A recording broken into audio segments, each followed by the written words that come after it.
It only takes a spark to get a fire going. One thing that's fun about teaching kids, like when they're third graders, especially like Matthew, is when they say those kind of know-it-all questions that come to kids. And I'm not trying to, they're third graders, but it's just fun. And they say, like, hey, if God made a rock too big to push, then would he be all powerful then? And I'm like, well, God wasn't stupid. Well, that's a good point. Or like, there's such good ones. Or the one like, if a tree fell in the forest, would anybody hear if no one was there? Well, somebody's there. There's either like birds or angels or God or all of those, but yeah, it'll be heard. Like all these weird like head games. Like, wait a minute. So it's like, sometimes it's just better to think a little more simply about things and not be a know-it-all, because know-it-alls always get themselves in trouble. So one thing that's really funny to me right now is all these pastors that are like, you can't see God. No one has seen God. Well, I think there's a couple exceptions to that, and that would be, well, I'm pretty sure Elijah did. If he killed 100 false prophets of the river and then threw them in after they couldn't pray because couldn't call down fire from heaven, and he did, I think he saw God. I don't know what you want to think, but... And then Moses, when he went to the mountain, it said that he saw God, so his face glowed. So that wouldn't be true. And then Jesus, I'm pretty sure he saw God because, well, wasn't he God? And didn't he say, blessed are the... Well, wait a minute. Let's start at the beginning to make sure we're with the king. Because you know how people are in that king denial phase, especially with people like me, crazy and smoke cigarettes.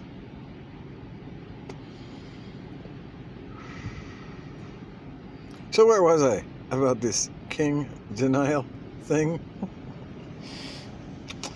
This beastly thing, well, it's just spreading. Like, it's really interesting to me how deaf and blind people can be, because if you say that you can't see God and you teach that, well, that would be a lie, because the king said,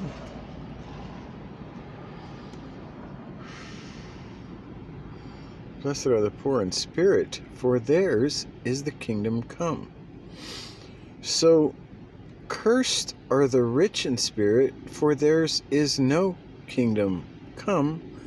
Maybe a planeta de cold blood, no, gold.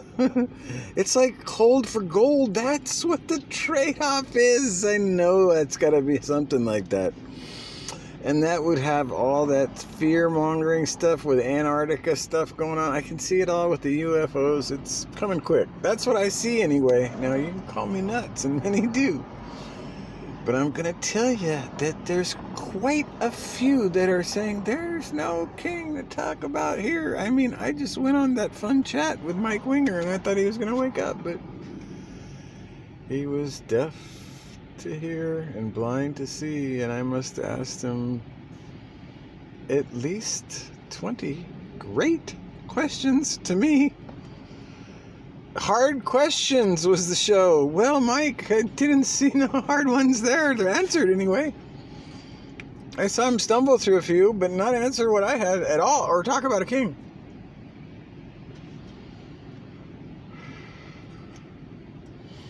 So it's really quite sad when you see like a funeral and you just don't know what to do, and you just try to wake people up and throw seed, and that's pretty much all you can do, because that's what we're supposed to do for the king is,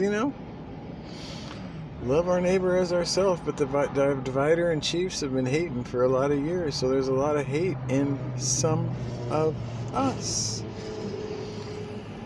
So, if he said, Blessed are the poor in spirit, for theirs is the kingdom. So if you're poor in spirit, if you're not, you might want to get rid of some of your riches that make you rich in spirit, because that might have something to do with it. Because, Jesus was homeless, and I kind of am now, so that might have something to do with it. I mean, I'm not trying to tell you to go camping in your car, but if your pastor's not, I don't know who he's for.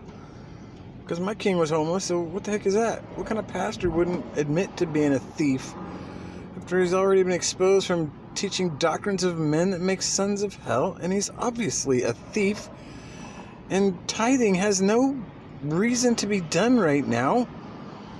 And if anyone's doing it, they're just a thief at heart. Because from the abundance of the mouth speaks. So from the abundance of the heart, the mouth speaks. And if you listen to me, you can see there's no money in my heart, because I've never asked for anything. Although I would like to start a church chat, but anyway, that's another subject altogether. And we're on to this right now. It's all about the king and your cold-bloodedness. So just get on the same page with the heat. Like the good team that's going to win. Because that's what it's all about anyway. And there's too many bigots at heart. And they're either bigots for how they read the Bible, or bigots how they want all the others to live.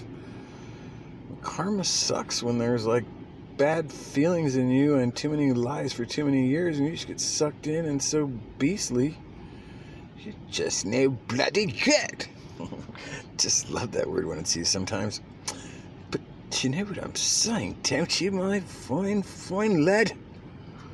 You must get on the same page before the chaffing comes.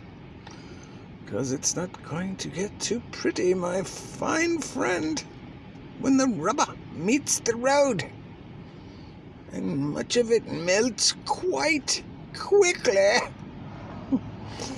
So, you can pray for Mike Winger. I don't know where he's at. I've asked him a couple of questions, and wow, he's blind to all that. So, I don't know if he's a beast already. I don't know if he's trying to be a pillar. But I even said it on the chat sometimes. Some of these falsies are just going to become pillars soon. So that's who's going to hide from the rock soon? That's who it is, mostly. That's what I see. These false teachers that are just like keep saying the same things and rolling around in their ditch that they're making. And the sheep are just going down with it's like they're circling like a really big, if you've ever been at Mount Soledad in San Diego in La Jolla,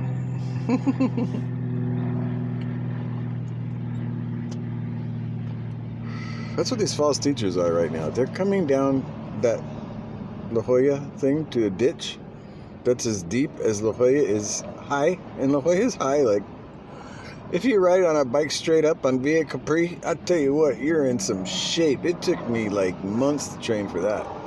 Because it's like a mile and the grade's full on. You're just dying. Even if you get the best road bike at all, because 95% of bike riding is in your legs. That's the biggest secret bike sellers don't want you to know.